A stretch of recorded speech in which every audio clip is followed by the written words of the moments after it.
दोस्तों, बांग्लादेश में एक बार फिर हिंसा भड़क गई है। न्यूज़पेपर के ऑफिस में आग लगाई गई, जगह जगह आगजनी, तोड़फोड़, प्रदर्शन हुए हैं। यहां तक कि मॉब लिंचिंग की भी खबर सामने आ रही है। एक एक तस्वीर दिखाएंगे, साथ ही बताएंगे कि इस हिंसा के पीछे की असल वजह क्या है। दोस्तों, शुरुआत तस्वीरों से ही करते हैं। तस्वीर देखिए, हजारों की संख्या में छात्र सड़कों पर हैं, नारेबाजी कर रहे हैं, हादी हादी के नारे लगा रहे हैं। इन नारों की कहानी भी हम आपको बताएंगे, लेकिन कुछ और तस्वीरें देखना बहुत जरूरी है। प्रदर्शन धीरे धीरे उग्र हो जाते हैं और पहले सड़कों पर आगजनी की तस्वीर सामने आती है, लेकिन अचानक ही ये आग अखबारों के ऑफिस तक पहुंच जाती है। अगली तस्वीर देखिए, ये आग की लपटें बांग्लादेश के सबसे बड़े अखबार डेली स्टार के ऑफिस से निकल रही हैं। नीचे लोगों की भीड़ है और भीड़ ने ही यहां पर आग लगाई है। इसी बिल्डिंग में 25 से 30 पत्रकार फंस जाते हैं, जिन्हें स्काई लैडर के जरिए समय रहते निकाला जाता है। समय रहते भी कहना बहुत मुश्किल है, क्योंकि करीब 4 से 5 घंटे तक वो वहीं पर फंसे रहते हैं। भीड़ आधी रात को अखबार के ऑफिस में पहुंचती है और आग लगाती है और सुबह 4 बजे के आसपास इन लोगों को रेस्क्यू किया जाता है। एक और अखबार प्रोथोम ओलो के ऑफिस में भी इसी तरह से आगजनी की जाती है। रिपोर्ट के मुताबिक पहला हमला बांग्ला भाषा के अखबार प्रोथोम ओलो पर ही हुआ था, जहां भीड़ नारे लगाती हुई गई थी। भीड़ ने आधी रात करीब 12 बजे ऑफिस में आग लगाने से पहले तोड़फोड़ की। द डेली स्टार के 25 पत्रकारों का बचाव सुबह करीब 4 बजे हुआ। हमलावरों ने रात करीब 12:30 बजे अखबार के ऑफिस में आग लगाने से पहले उसके ग्राउंड फ्लोर और फर्स्ट फ्लोर पर तोड़फोड़ की। आग ने तेजी से 2 मंजिलों को अपनी चपेट में ले लिया, जिससे हवा में धुएं का गुबार फैल गया। फायर डिपार्टमेंट कुछ समय तक इमारत तक नहीं पहुंच सका, क्योंकि भीड़ ने उनका रास्ता भी रोक दिया था। बंदरगाह शहर चटगांव सहित बांग्लादेश के कई शहरों में भी हिंसा की खबरें लगातार सामने आ रही हैं।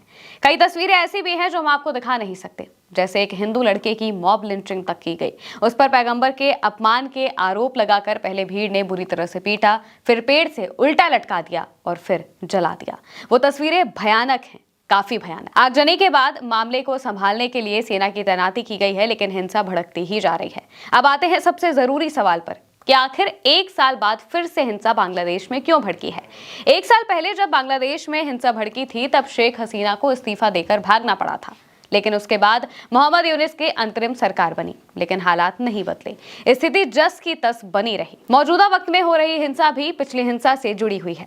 2024 में जब प्रदर्शन हुए तो उस वक्त शेख हसीना के विरोधी छात्र नेता के रूप में उस्मान हादी उभरकर सामने आए थे। दक्षिणपंथी इस्लामी संगठन इनकलाब मंच के प्रवक्ता थे, लेकिन 12 दिसंबर को उन्हें किसी ने गोली मार दी।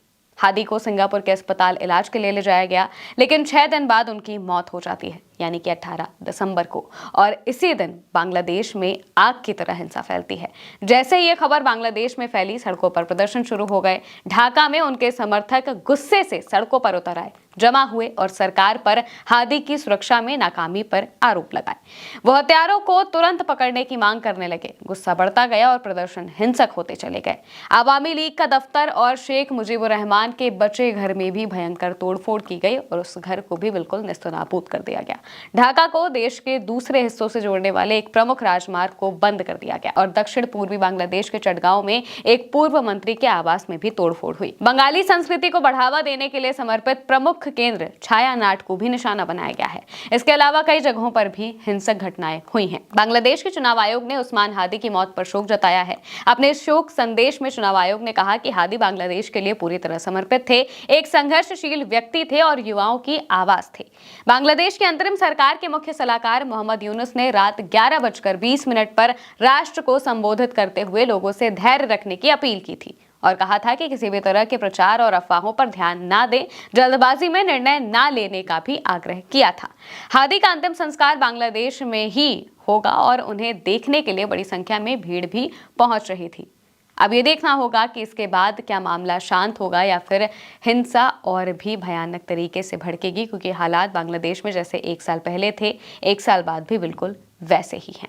फिलहाल के लिए मेरे यानी कि महिमा के साथ इस खबर में इतना ही। आप देखते रहिए उल्टा चश्मा यूसी।